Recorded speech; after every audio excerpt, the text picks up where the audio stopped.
Hola, Dios te bendiga, sé bienvenido, hogar de gracia. Damos gracias a Dios, no le das gloria al Señor, porque el Señor es bueno en todo tiempo, en toda manera, ante cualquier circunstancia el Señor es bueno. Aunque a nosotros nos parezca que es malo, la verdad es que siempre el Señor quiere lo mejor para nosotros. Quiere lo mejor para ti, quiere lo mejor para mí, para mi familia. Qué mejor que ir a la palabra de Dios para llenarnos del Señor, amén.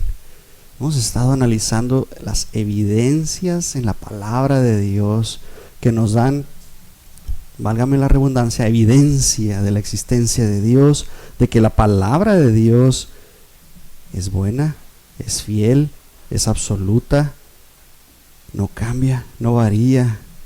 Tenemos un Dios que no varía en absoluto, sigue siendo el mismo. Dice la palabra de Dios que es el mismo ayer, hoy y por los siglos, amén. Él es el alfa y el omega, el principio y el fin, y damos gloria al Señor.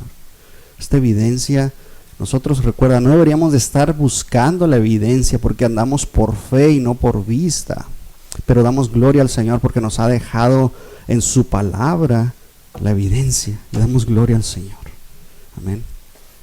Padre, te damos gracias, Señor.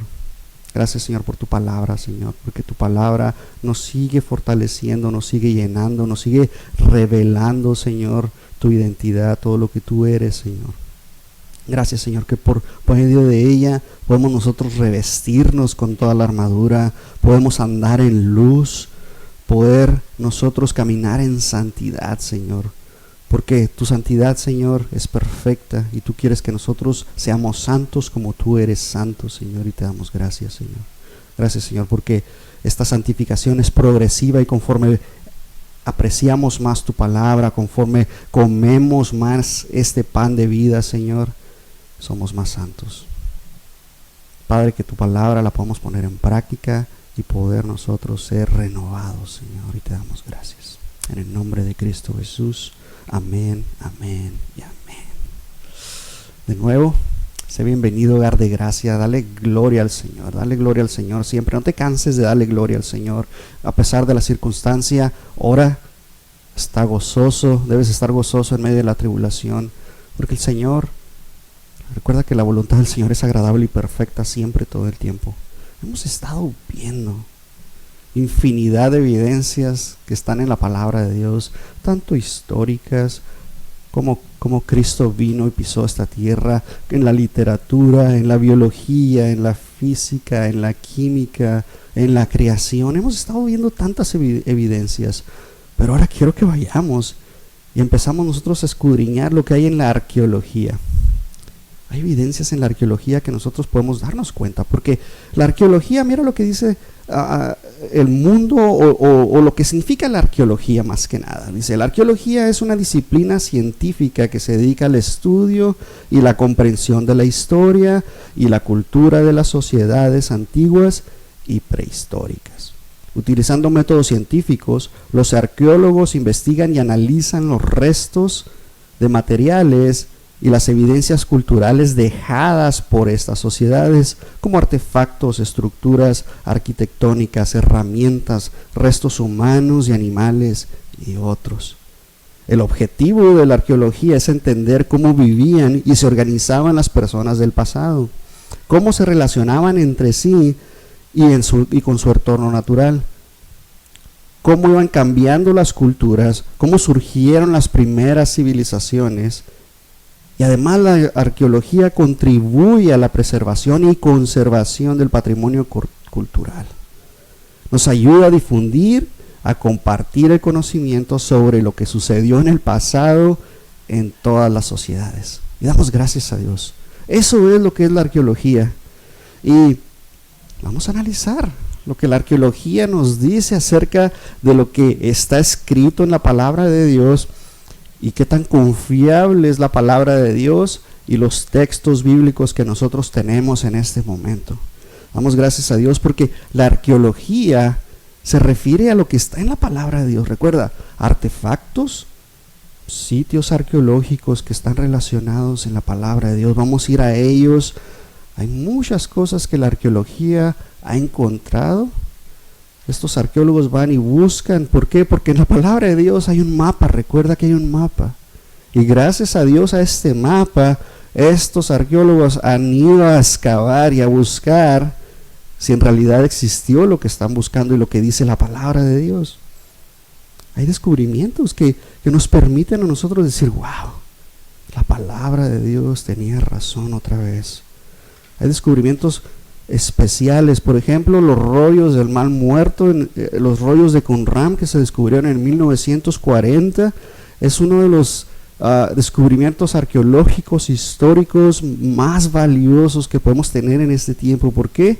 Porque lo que tenemos en la palabra de Dios y estos rollos se correlacionan, son lo mismo que tenemos el día de hoy en la palabra de Dios. Le damos gracias a Dios. Tenemos más de 3.500 manuscritos del Nuevo Testamento y cada uno nos da lo que estamos en la palabra de Dios, lo que tenemos en la palabra de Dios. La palabra de Dios nos muestra tantas cosas. Hay discrepancias en la palabra de Dios, sí las hay, por el tipo de lenguaje, por la escritura, por lo que se ha perdido. Hay partes de los pergaminos que no están. Pero gracias a Dios que estos descubrimientos arqueológicos nos dan la veracidad y la historia y podemos correlacionar los relatos bíblicos que en la palabra de Dios están. Damos gracias a Dios. La interpretación de la evidencia arqueológica que nosotros tenemos que estar buscando en realidad es complejo, porque es tanta la historia que hay ahí. Y podemos tener diferentes interpretaciones. Y depende de la persona que esté buscando y cómo puede interpretar los hallazgos. Entonces tenemos que nosotros ver el método que están utilizando, ver las técnicas que están utilizando para poder comprender los artefactos y en el lugar en donde se encontraron todas estas evidencias. Y damos gracias a Dios. Es importante que tomemos en cuenta la interpretación de la evidencia, porque en realidad es parte del rompecabezas para poder nosotros empezar a entrelazar y poder comprender lo que la palabra de Dios y lo que vemos en la historia, en la palabra de Dios nos está diciendo. Recuerda que la palabra de Dios es historia, es alguien que escribió los relatos y por eso son los relatos bíblicos que podemos nosotros ir a leer. Damos gracias a Dios. En la escuelita dominical, cuando íbamos a escuelita dominical, veíamos a David, uno de nuestros héroes favoritos. ¿Por qué? Porque venció al gigante Goliat. Y hay evidencia en la palabra de Dios y hay evidencia arqueológica que vamos a ver más adelante. Y solamente dándole gloria al Señor porque podemos encontrar todo esto, todas estas evidencias. El Antiguo Testamento. ¿Podemos confirmar el Antiguo Testamento arqueológicamente? Esa es la pregunta que te quiero hacer el día de hoy, y en eso nos vamos a basar para poder nosotros ir de todo lo que se ha encontrado, de las evidencias que se han encontrado, porque se ha encontrado la ciudad de Ur, y yo no sé si te acuerdas, la ciudad de Ur es donde estaba Abraham, de ahí viene y de donde nació Abraham. Recuerda, Ur de los caldeos. Se ha encontrado hallazgo de ciudades de Sodoma y Gomorra, se han encontrado evidencias de muchísimas cosas, y vamos a empezar a ver cada una de ellas y cómo nosotros podemos confiar plenamente que la palabra de Dios es un libro vivo y eficaz. ¿Amén? Se ha encontrado evidencia de la ciudad de Jerusalén en esas excavaciones, de todo lo que habla acerca de la cultura antigua de los hebreos. Solamente quiero llevarte a la creación. Vamos a empezar desde Génesis para poder nosotros ver cómo el antiguo pacto, el Antiguo Testamento, la evidencia arqueológica que lo que tenemos el día de hoy sigue siendo vigente y no cambia. La apologética de la creación. ¿Qué es la apologética de la creación? Se entiende que es un contexto bíblico y se relaciona con la creación, de cómo Dios creó todas las cosas. Es el relato que Dios estableció en Génesis 1.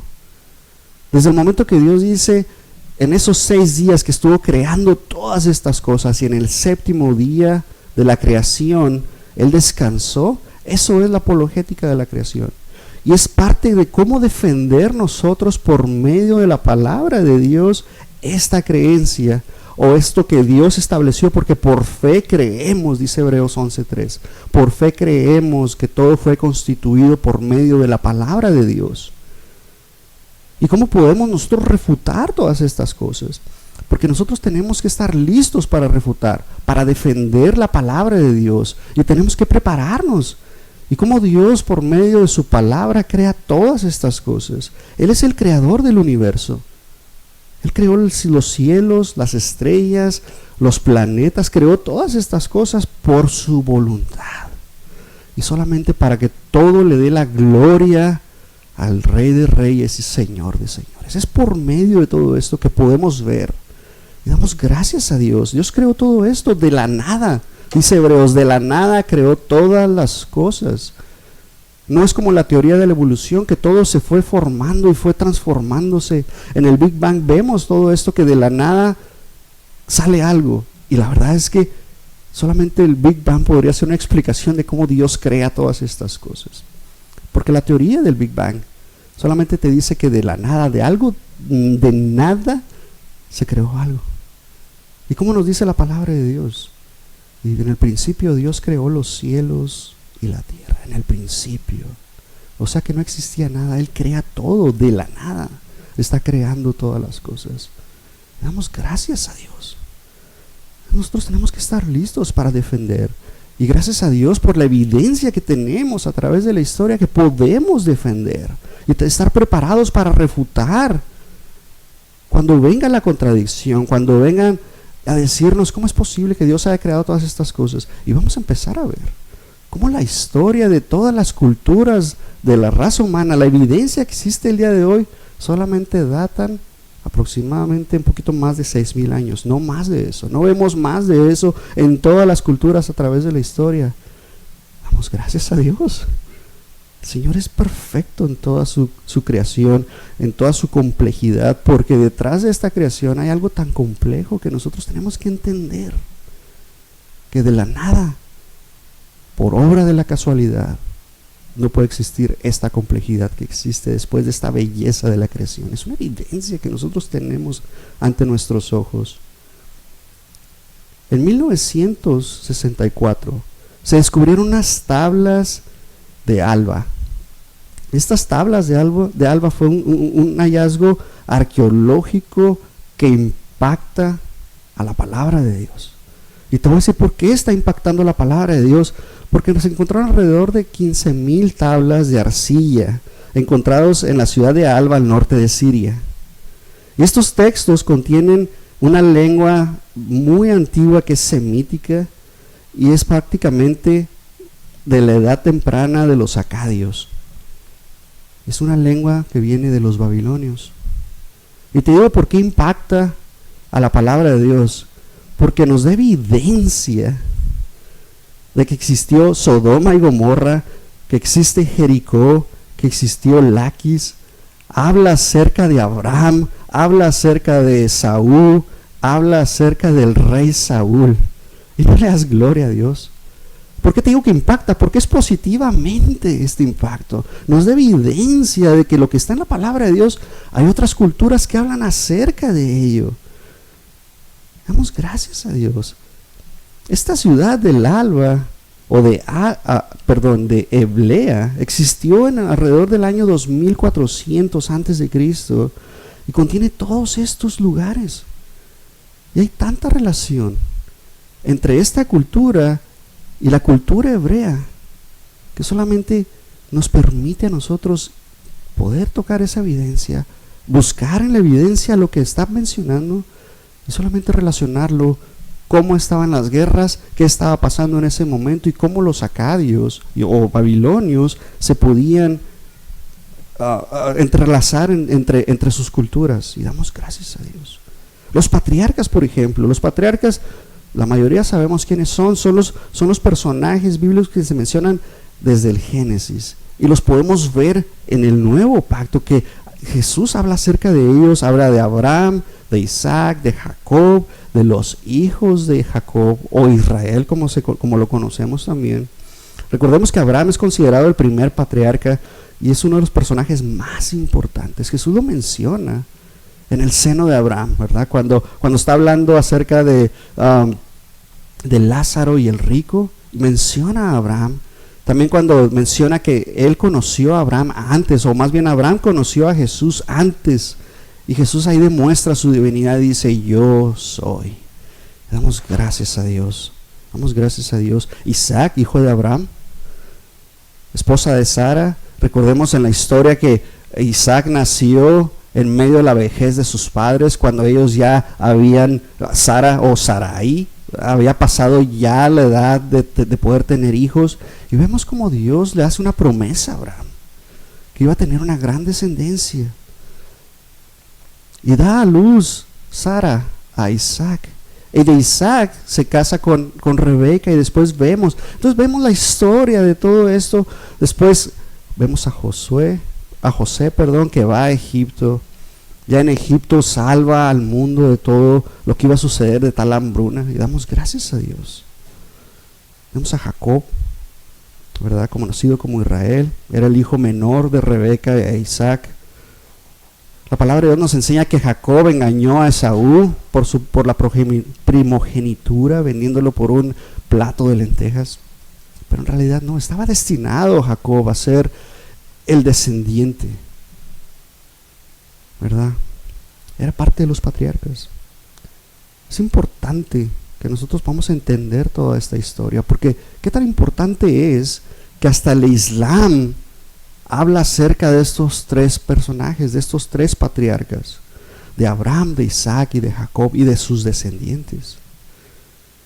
Los judíos hablan de ellos, los cristianos hablamos de ellos, el Islam habla de ellos, porque es parte clave de la historia. Damos gracias a Dios. Hay unas cartas que se encontraron en 1933.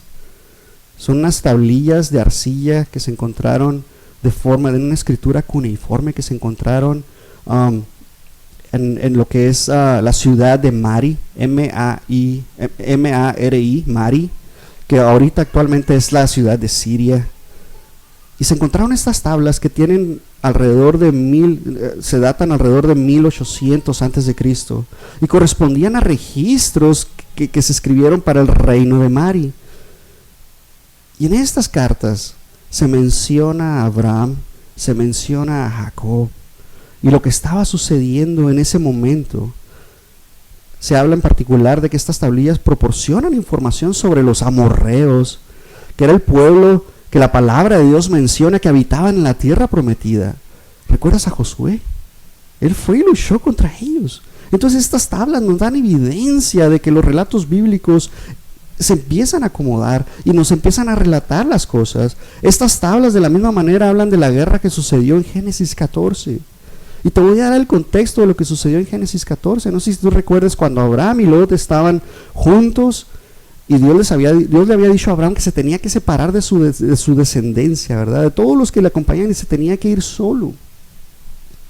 Entonces Abraham le dice a Lot, pues toma de lo que tú quieras, ve y tómalo, yo me voy a ir al lado contrario.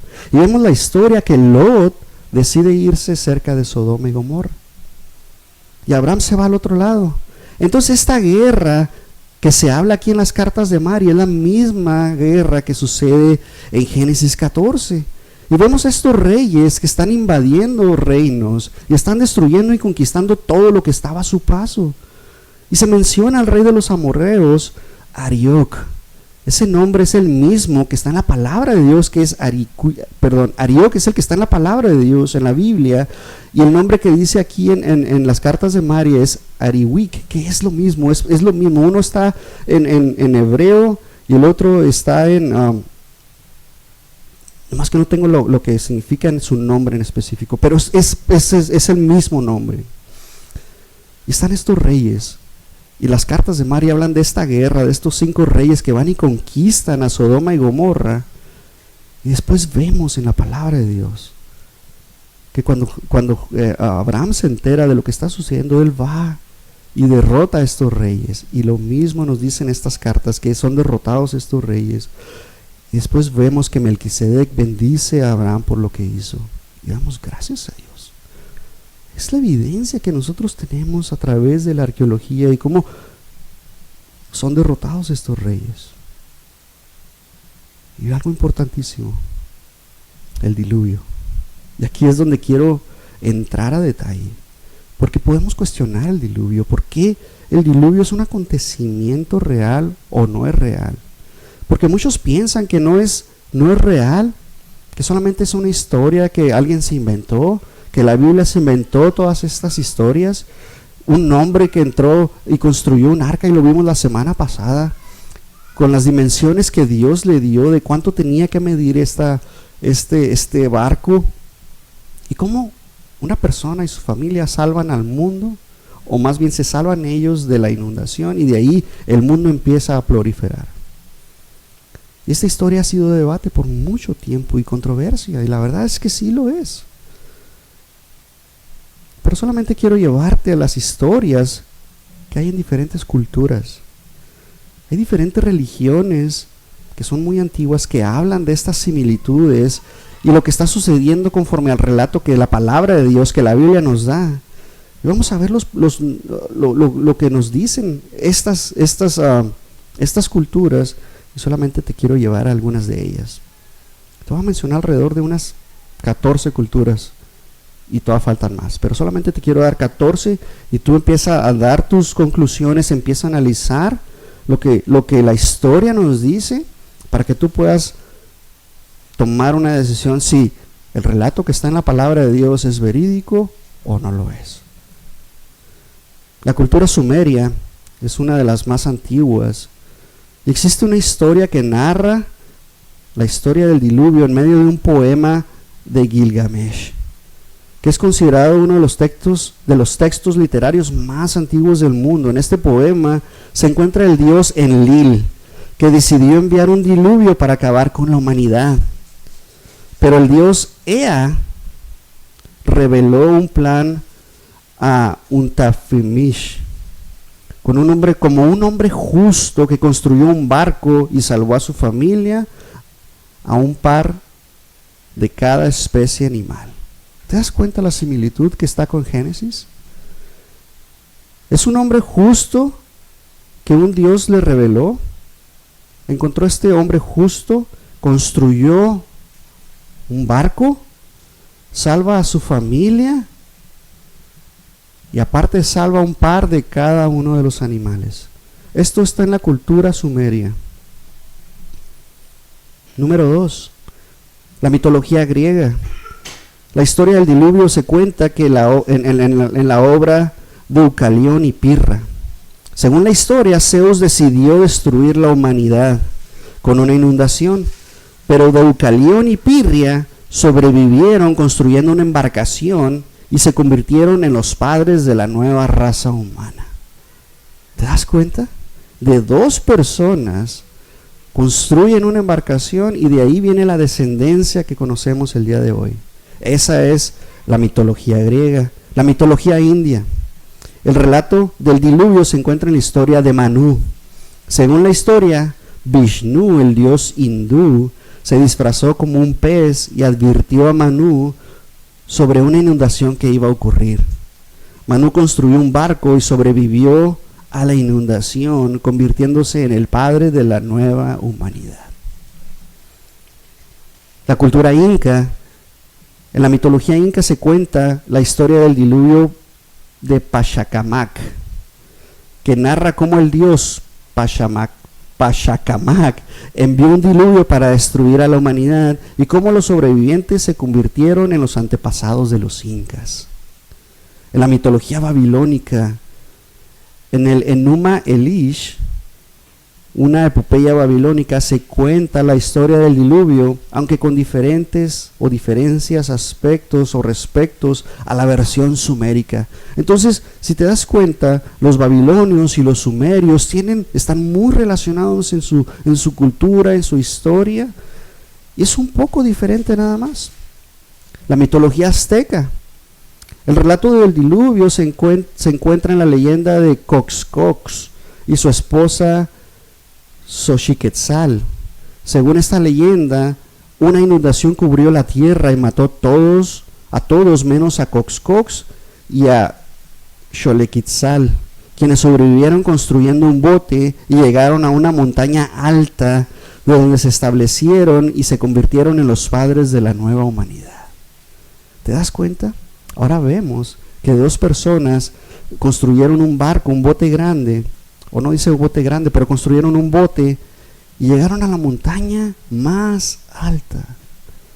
Y si vemos el relato de Génesis, dice que el barco o la barca o el arca quedó en el monte Ararat. Era el monte más alto. Damos gracias a Dios.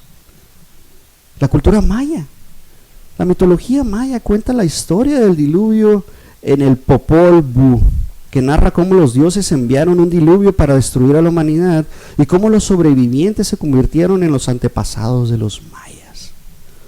La cultura egipcia, aunque no hay relato detallado del diluvio en la mitología egipcia, hay textos que sugieren que los antiguos egipcios tenían conocimiento de la idea de un gran diluvio que afectó a la humanidad. Entonces hay textos, hay evidencia de que hubo un gran diluvio. La cultura persa, en el Avesta, el libro sagrado del zoroastraísmo, se encuentra la historia del diluvio de Yima, que cuenta cómo Yima construyó un barco y salvó a su familia y a las semillas de cada especie vegetal y animal. ¿No le das gloria a Dios?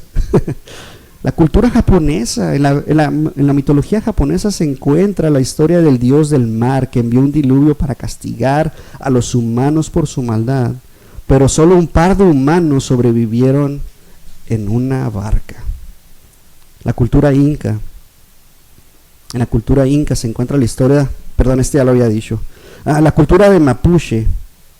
En la mitología mapuche se encuentra la historia del diluvio de Tralcao, que cuenta cómo el dios del trueno envió un diluvio para castigar a los humanos. Pero solo un anciano y su esposa sobrevivieron en un tronco ciprés. La cultura aborigen australiana. En la mitología aborigen se encuentra la historia del diluvio de Wawalg, que cuenta cómo los dioses enviaron un diluvio para destruir a los humanos debido a su maldad, pero solo un hombre y una mujer sobrevivieron en una canoa. La mitología china. La historia del diluvio se cuenta que en la leyenda de Yu el Grande, según esta leyenda, Yu fue encargado por controlar una inundación que había devastado la tierra y trabajó durante muchos años para construir canales y diques para proteger a la humanidad. Después de controlar la inundación, se convirtió en el primer emperador de la dinastía Xia. Y aquí quiero hacer un hincapié, porque la cultura china, y vamos a aprender un poquito de chino en el día de hoy, porque es importante. En la cultura china encontramos estos caracteres que la verdad son muy complejos de entender, pero solo quiero hacerte ver lo que significa. Así que vamos a aprender un poquito de chino para que veamos qué significa. Y si tú ves este carácter significa el número 8 y significa ba. Eso es lo que significa este carácter. Entonces es el número 8 y significa, o el carácter es ba y significa número 8, ¿ok? Entonces vamos a ir aprendiendo un poquito de chino, porque es muy muy importante. Se me va a caer esto. Entonces así más fácil.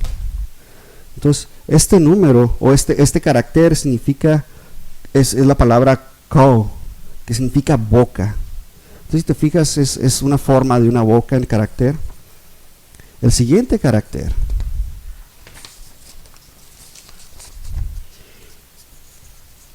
es la palabra shou, que significa embarcación.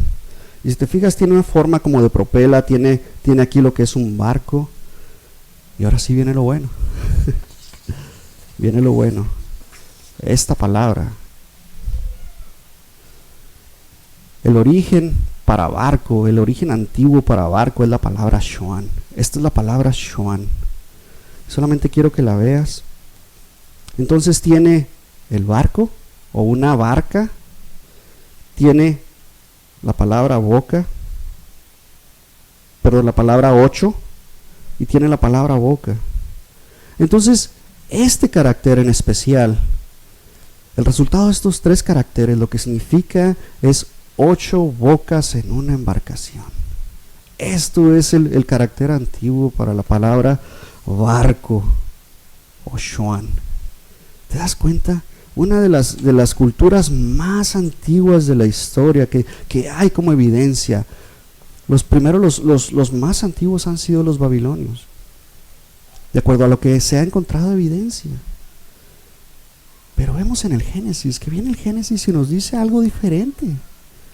Es interesante cómo esta palabra, que es de las más antiguas, nos dice que hay 8 personas dentro de un barco. Y si recuerdas el relato de Génesis, nos dice que hubo un diluvio y que Dios le dijo a Noé, un hombre justo, como otras culturas lo han detallado, que era un hombre justo, y le dio una orden específica de construir un arca. Solamente la palabra de Dios nos da un relato cronológico de la vida de Noé. ¿Por qué? Porque nos dice sus antepasados, porque nos dice su descendencia, porque nos dice exactamente cuándo sucedió el diluvio, de acuerdo a la palabra de Dios y más o menos con las matemáticas, y me puedo equivocar obviamente, pero es aproximadamente en el año 1656 antes de Cristo. Después de la creación, cuando sucede el diluvio. La palabra de Dios nos da las fechas y edades específicas de cada uno de los patriarcas, de cada uno de los descendientes. Si tú vas a Mateo y vas a Lucas, nos da específicamente la cronología de la descendencia de Jesús. Damos gloria al Señor. Solamente la palabra de Dios nos da estos detalles porque el Espíritu Santo está hablando al escritor y nos da todos estos detalles de tal manera que no podemos dudar. Te acabo de nombrar 14 culturas. Y estas 14 culturas, y hay más culturas que hablan acerca, solamente te acabo de dar 14, que hablan acerca de un diluvio universal que destruyó prácticamente a la raza humana, a excepción de 8 personas. Y los animales que entraron al arca. Damos gracias a Dios. Es importante que nosotros veamos la historicidad, lo absoluto que es la palabra de Dios. Porque si solamente sobrevivieron 8 personas y luego los hijos de Noé se esparcieron por todas las regiones del planeta, ¿no crees que es común que la misma historia se fuera llevando de generación a generación? Y obviamente la historia se va transformando. Es como el teléfono descompuesto. ¿Alguna vez lo has jugado? ¿Alguna vez has hecho eso? Pero cuando vemos esto, la historia va cambiando un poquito y va cambiando de poco en poco. Pero vemos en la palabra de Dios que nos dice la evidencia. Y no nomás eso, se han encontrado restos de animales por varias partes del mundo, en fisuras, en partes altas de montañas, en donde esos animales ni siquiera deberían estar ahí. Hay depósitos geológicos, hay peces que no tienen razón de estar ahí. Hay evidencia geológica, hay evidencia arqueológica, hay evidencia paleontológica. Damos gracias a Dios. Solamente la palabra de Dios nos da todas estas cosas. Y damos gloria al Señor. Hay tanta evidencia arqueológica que la semana que entra te voy a seguir dando aún más. Ascendencia. La ascendencia de Jesús. Gracias, mi amor. Gracias. Dije descendencia, ¿verdad? Jesús no tuvo descendencia. Damos gloria al Señor. Damos gracias a Dios. Esa es otra profecía que se cumplió, que iba a ser cortado y no iba a tener descendencia Jesús. Damos gracias a Dios. Gracias a Dios. Vamos a ver la próxima semana la Torre de Babel. ¿Por qué solamente existía un solo idioma? Y hay evidencia histórica y arqueológica de que solo existía un idioma. Y cómo de un solo idioma, si tú te pones a pensar, el francés, el italiano, el portugués, el español, todos ellos son muy, muy similares. Y vamos a ver y a profundizar si en realidad existió la Torre de Babel o no existió la Torre de Babel. Si existió el rey David o no existió el rey David. Si existió el rey Salomón o no existió. Solamente para poder decir qué más duda puede haber de la existencia o de la veracidad de la palabra de Dios. Amén. Padre, gracias, Señor. Gracias, Señor, por tu palabra, Señor, que es viva, es eficaz, es más cortante que una espada de dos filos, Señor. Y solamente nos sirve para quitarnos esas ideas que el mundo puede traer a nuestras vidas y que tu Espíritu, Señor, influya en nosotros, Señor, por medio de ella. Te damos gracias, Señor, porque tú sigues como Rey de Reyes y Señor de Señores, Señor. Tú no has cambiado, tú sigues siendo el mismo y solamente te damos toda la gloria y toda la honra, Señor. Y Padre, ayúdanos, Señor, a hacer tu voluntad, Señor, que es agradable y perfecta. Te damos gracias en el nombre poderoso de Cristo Jesús. Amén y amén. Dios te bendiga.